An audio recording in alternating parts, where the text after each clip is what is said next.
Hvad så alle gutter og gutinder, der ser med på denne kanal i dag? Så skal vi spille Euro Truck Simulator. Og i dag, det tænker jeg, at vi skal tage en last op i... altså, jeg har jo været rimelig mange steder, som man kan sige. Altså, jeg har ikke været heroppe af. Det kunne være, at jeg skulle prøve at køre til Stockholm. Hvis man kan det herfra. Ej, jeg prøver at se, hvilke forskellige jobs der er. Okay. Vi kunne køre fra Kristiansand til Stavanger. Det giver rimelig godt. Altså, ikke bare sådan en pris, men det er jo pris i timen, jeg har sat til at være øverst. Fordi... tilbud udløber om 1 minut. Vi tager det hurtigt. Ja, sådan der. Ej. Okay, vi har så et job i forvejen. Nå ja, det var fra Aalborg til Kiel. Ja. Oh my god. Bro, mig der lige har glemt, at jeg havde et job i forvejen.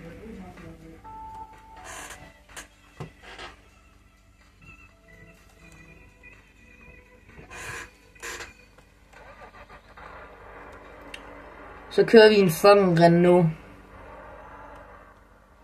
Ja, og det er ikke så god kvalitet, fordi... Ja, det må I leve med.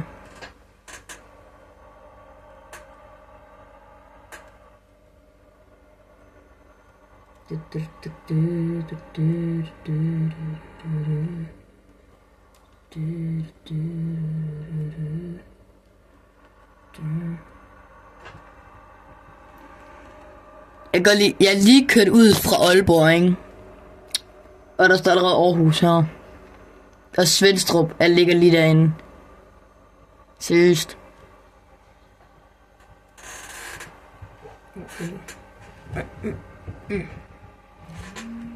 Så, Kolding, 140 km. Ja. Og der står her, jeg må køre 130, fordi jeg har sat til, at jeg må køre lige så hurtigt som personbiler. Men det gør også bare, at jeg kan komme hurtigere frem til min laste, end hvis jeg bare har 80 km i timen. Det er fucking hyggeligt egentlig, det her spil. Fordi man kan seriøst bare sidde og hygge sig.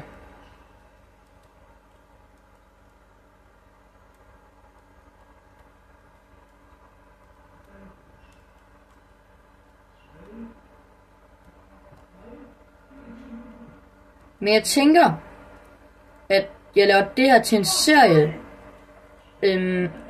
Hvis I gerne vil have mere af det, ellers så gør jeg det nok alligevel. Men hvis I gerne vil have mere af det, så er der større chance for, at jeg laver det her til en serie.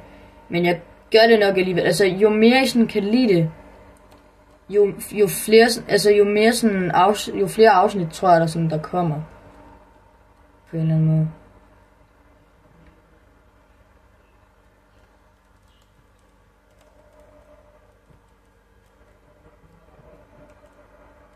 Altså nu kan det jo så godt være, at I tænker, jeg gider fandme ikke se med det her, fordi han ikke kan finde ud af at filme bare på sin computer. Altså, det er forståeligt. Det kan jeg sgu godt forstå. Men altså jeg kan bare godt lide at spille spillet. Vi er der om 4 timer og 20 minutter. Cirka. Non! Jeg kan jo godt holde til venstre nu, fordi... Jeg må køre lige så hurtigt som personbil. Det er bare lidt svært at passe på. Så er lige cruise control til.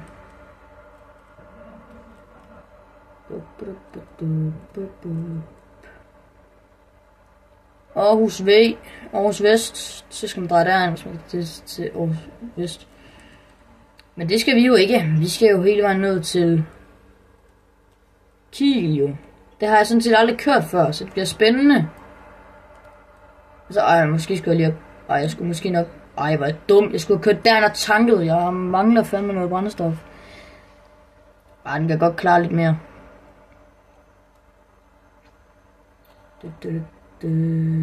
Jeg må sgu da køre stærkere nu. Så kører vi bare ud af.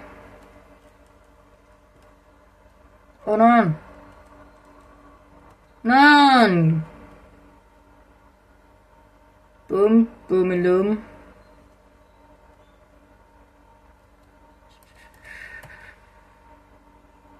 Tænker lige, jeg holder til højre. Cinematic view. Ligesom Johnny Gade, han siger det. Nej! Hvad laver jeg? Bro. Jeg skulle aldrig have kørt cinematic view. Bro. Ja, vi skal på værksted. Oh my god, så kan den der fucking Karen ind i mig.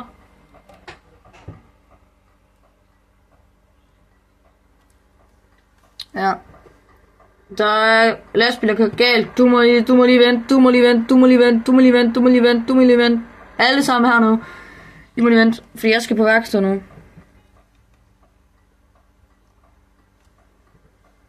Den var sgu ikke god der. Hvad laver jeg også? Hvorfor trykker jeg også cinematic view? Så kamera 8.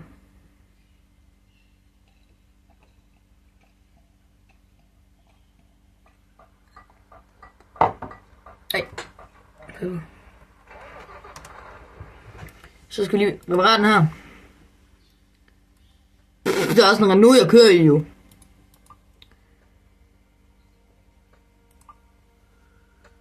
Og det bliver dækket af min chef, så det er... Altså jeg har haft min egen lastbil, der har en Volvo. Men den blev literally bare out of nowhere, ikke? Så blev jeg smidt ud af spillet, ikke? Så starter jeg spillet op igen, så er den bare væk.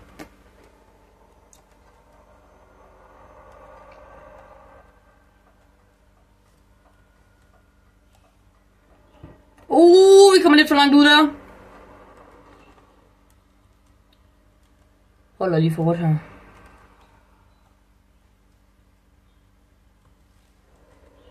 Så må vi sgu køre.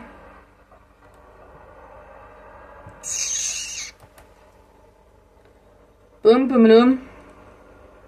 Jeg er ikke sikker på, hvilken by vi er i. Gud, vi er i Odense. Den er ikke god. Hvorfor kan vi ikke komme til Esbjerg eller et eller andet? Skal vi lige over en lille bæl igen?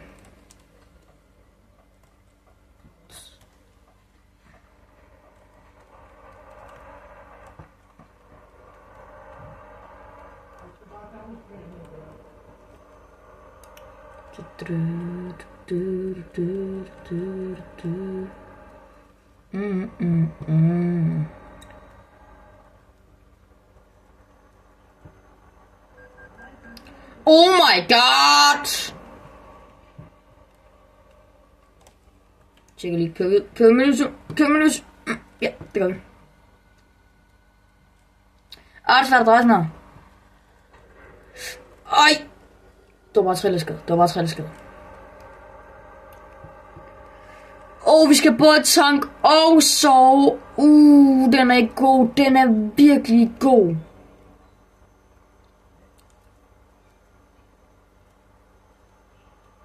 Lille billede hernede. Så skal vi komme over på Jylland. Eller hvad fuck snakker om i Jylland? Over i Jylland.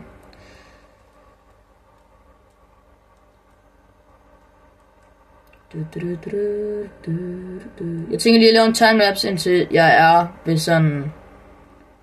I ved, tankestationen, ikke? Så vi lige er på rette spor igen. Så vi laver en timelapse nu.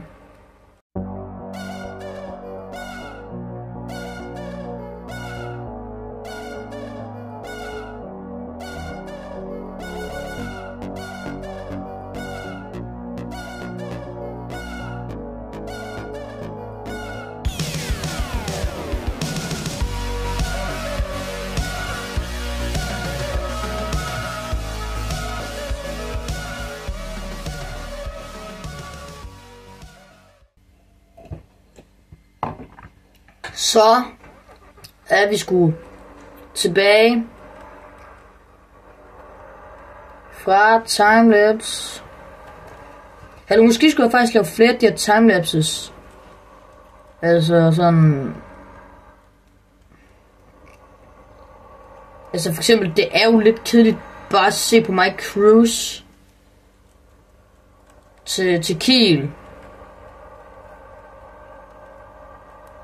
Men jeg ved ikke, altså, om jeg skal lave en timelapse igen. Altså nu har vi lige haft en timelapse, så tænk sådan lidt.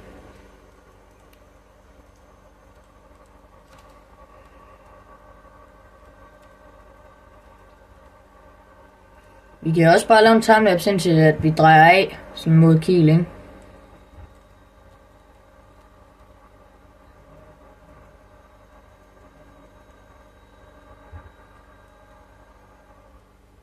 Det ved jeg ikke. Skal vi gøre det, eller hvad?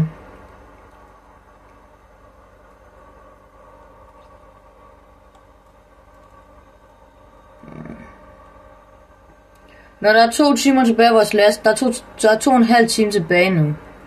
Men når der er 2 timer tilbage, så kan vi måske godt lave en timelapse derfra. Ja, det gør vi.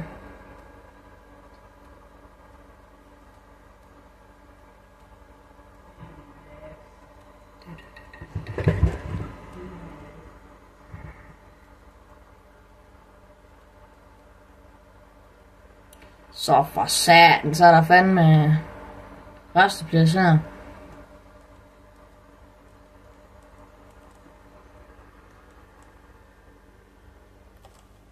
For satan, den bil her. Ej, kan du lade være? Fanden er vi ude henne lige nu?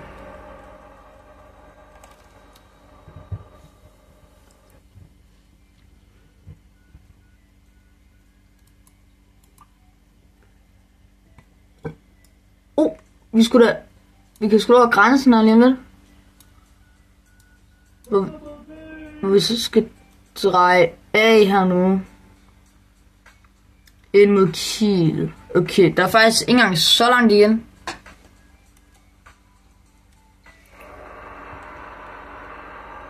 Ja.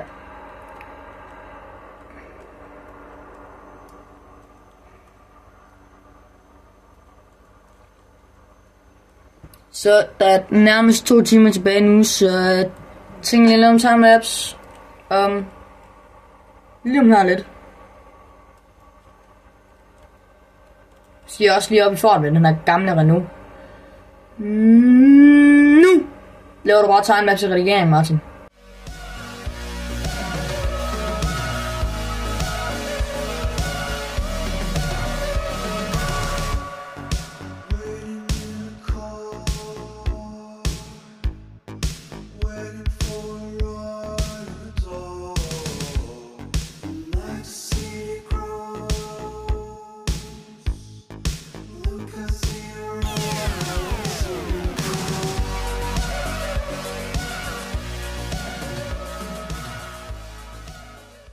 Just ude på motorvejen i går. Der var der en eller anden fed Karen, som bare holdt ind foran mig. På fuld skrue. Hun kan så se, at jeg kommer med fuld Jonna over i højre side af motorvejen, ikke? Ja, der venstre side af motorvejen. Så vælger hun og skifte vejbane, lige når hun kan se, at der er en lastbil, der højst sandsynligt godt kunne overhælde hende. Den lader hun ikke komme først, før hun drejer af. Nej, hun kører lige ind foran mig. Under en bil.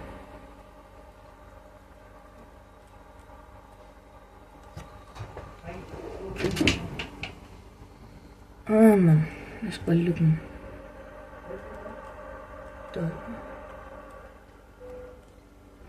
Vi skal lige sætte fart lidt ned her. Nu kommer vi ind i...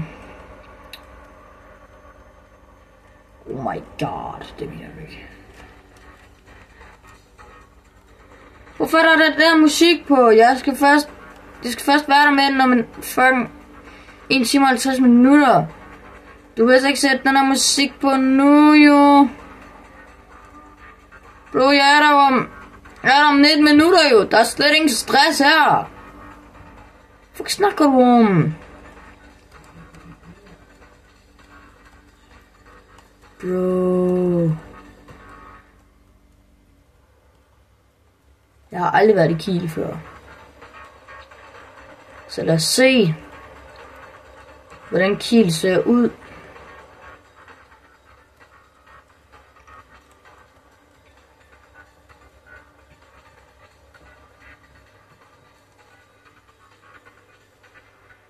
Yes, Kiel fundet. Vi er der, chat.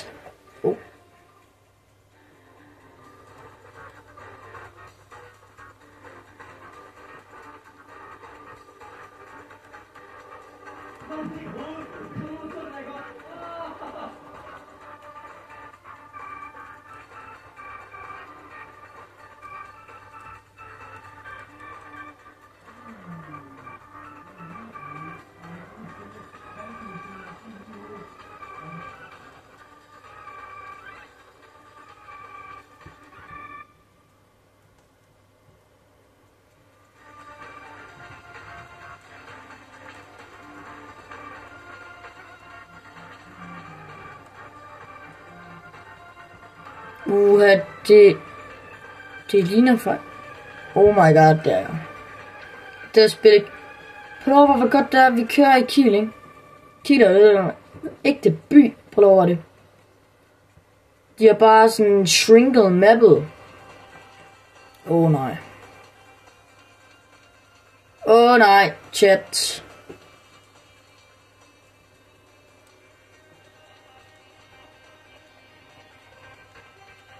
Det der musik, det betyder, at vi vil komme endnu mere for sent, men det vil bare ikke.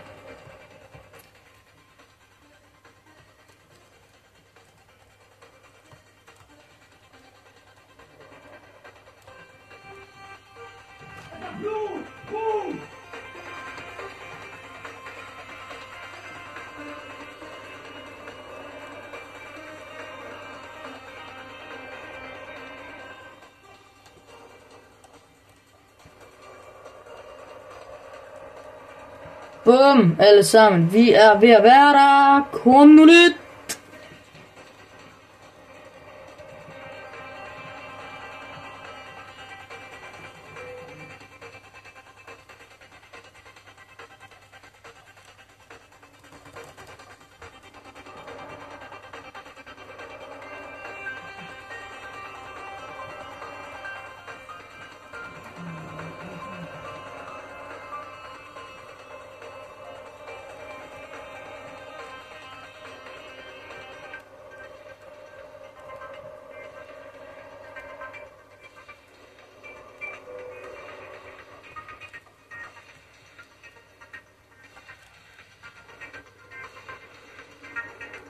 Bum, det er lige derinde.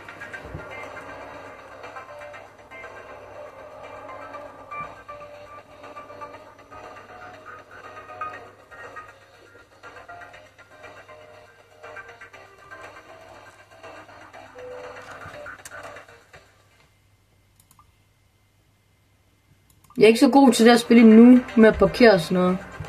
Så vi tager... Der er sådan en Renault her, så den er rimelig svært at styre.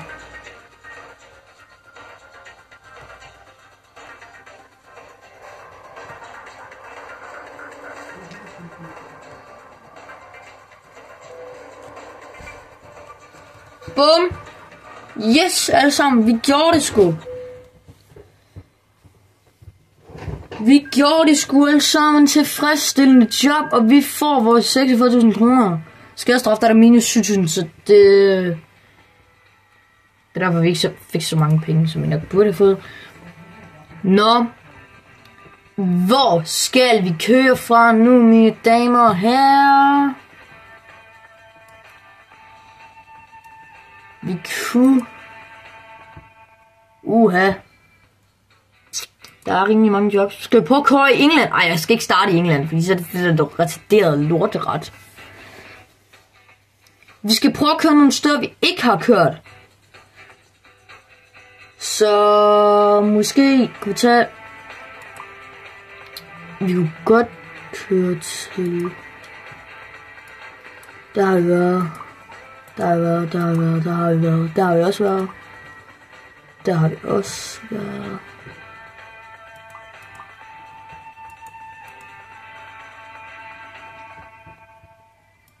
Der har vi været. Der har vi ikke været. Der har vi ikke været. Skal vi prøve at køre til fra Malmø? Jeg vil gerne køre til Danmark så i stedet for. Skal vi prøve at se, om man kan køre fra... Man kan tydeligvis ikke køre fra København til Orebo op i Sverige. Men så tænker jeg da bare, så tager vi den altså bare fra Malmø. Vi kan også køre til Karlskrona. Der er der aldrig været før. Vi kører til Karlskrona. Gutter og gutter, vi kører til Karlskrona.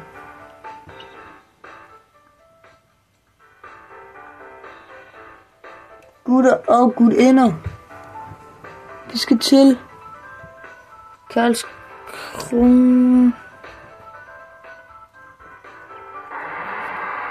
Oh shit. Let's go. Please, vi kører. Ja da, gutter og gutinder, vi kører en fucking Scania. Kom nu lidt. En Scania, det er fandme bedre end Renault. Scania er min yndlingslastbil. Ja. Jeg ved godt, jeg sagde, at jeg købte en Volvo, dengang jeg havde min egen lastbil, ikke? Men det var så også, fordi jeg ikke havde råd til en Scania, ikke? De er jo sgu dyre, sådan nogle gode lastbiler. Volvo er jo også sådan fin, ja. Men bare Scania, det føler jeg bare, det er bare min lastbil. Den kunne min far fandme også godt lide, men han er så død nu. Han døde af kræft. Nå, nok om det, jeg gider ikke lige at ødelægge den her video. Gutter, guttens, vi skal. Der er rødt lys. Oh my god, du mener, synes ikke, vi kører med dobbeltvogn. Broski. Fuck, der er grønt, shit. Den bliver mega svær at få røren med rundt, den her. Kæmpe krab af. Nøjeren. Vi var lige væk her. Please. Yes. Let's go.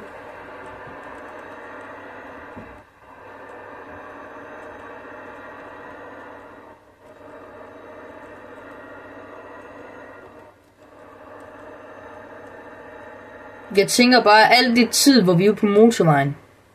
Det er bare alt det tid, jeg tænker, jeg springer over.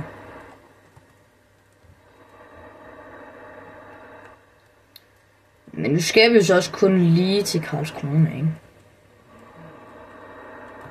Rødt lys!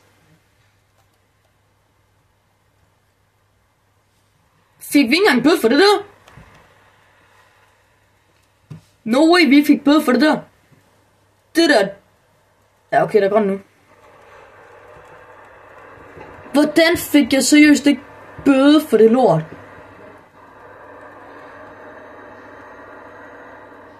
Oh my god. Vi skal lige nå... Nej, så når det. Literally, det når at blive rødt.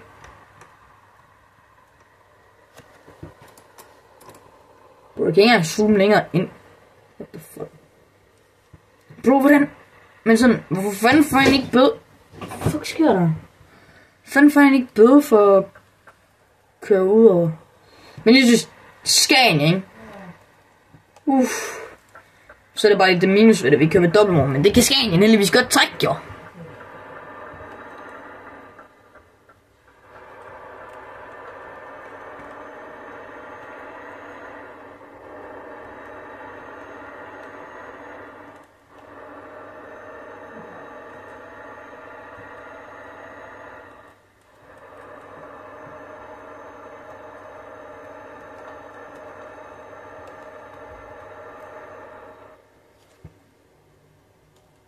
Nå, når vi flytter af på motorvejen, så laver en timelapse. Er vi med på den, eller hvad sker der her?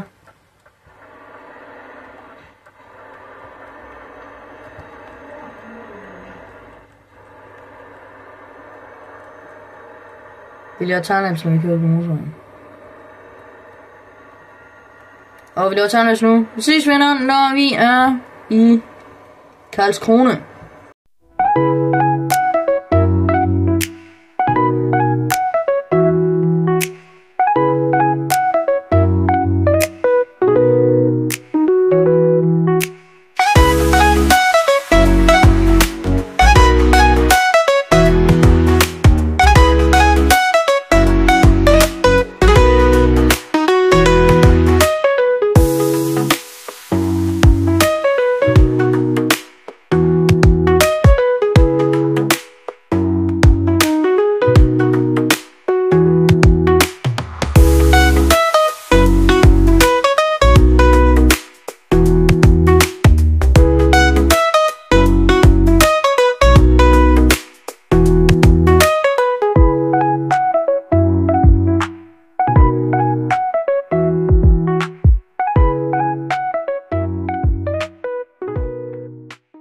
Alle sammen, så er vi nået til Karlskrona, og det kører vi ind i nu.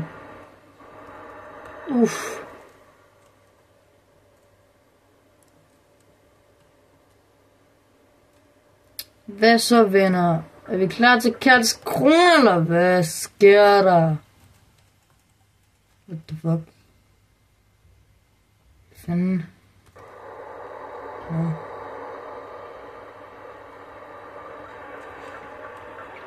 Bum. Så kan vi... jeg skal lige huske at have dobbeltvogn. Der kører en anskæring. Dyt for satan. Så kører vi ind mod Karlskrona alle sammen. Og jeg tænker, efter den her last, ikke? Så stopper jeg videoen, fordi jeg skal op og spise. Og jeg tænker ikke... nej, det er lækker. Jeg tænker ikke, jeg gider optage, efter jeg har spist, så jeg runder videoen af, når jeg er færdig.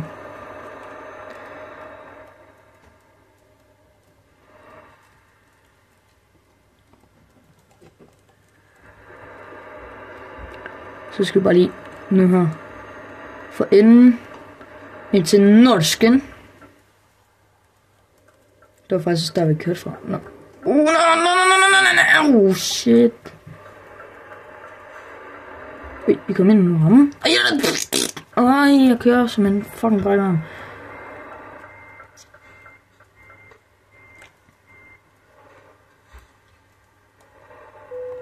Bum.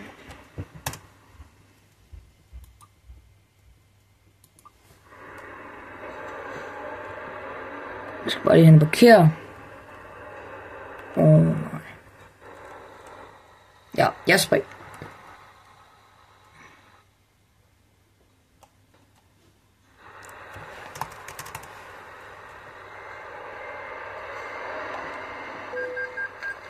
Hvad? Jeg skal jo fucking have den her lortevogn. Oh my god.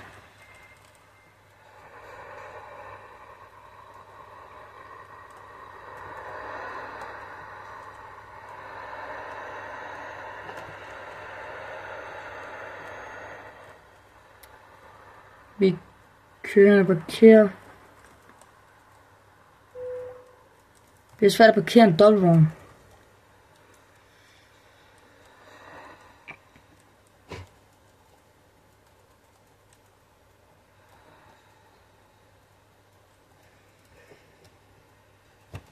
Ja, jeg gider ikke få dem til at parkere. Vi ses alle sammen. Det var den last. Hvis I gerne vil se mere af den her, så husk at smide et like. Og husk at subscribe. Og tryk på klokken, hvis I gerne vil se flere spillevideoer. På min sådan... Altså jeg har sådan en main kanal. Men der har jeg strafklip. Så det er derfor jeg optager de her videoer. Så for helvede. Vi skal lige afslutte Euro Truck Simulator. Vi ses alle mennesker. Hej hej.